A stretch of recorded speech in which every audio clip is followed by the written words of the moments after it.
张小姐，你本身有鼻塞的问题吗？那你平常睡觉好睡吗？不好睡，是为什么？因为左边的鼻子都会鼻塞，然后就是睡不好，入睡困难，隔天都会睡困。是。那你前一阵子有买鼻舒眠的产品？对，你觉得它对你有帮助吗？有，就是隔天起来不会那么头痛，睡的品质比较好。是它把你撑住，对，所以你的呼吸就变得更顺畅。好，那你现在有鼻塞吗？现在有。好，我先请你用力的吸一口气。右边的鼻子鼻发整个都塌陷了。那我们现在这个鼻舒眠是钛合金做的，好，请你把它打开。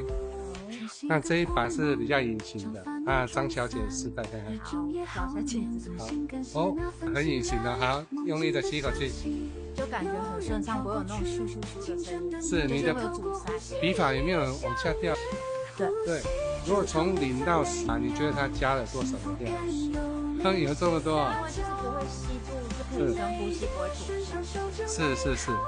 所以你以前到现在都没有这么顺畅的呼吸过，真的没有。直到你用了这个产品，你才觉得有可以随时随地的深呼吸的感觉，对不对？是。那这个产品好不好？可以。谢谢你。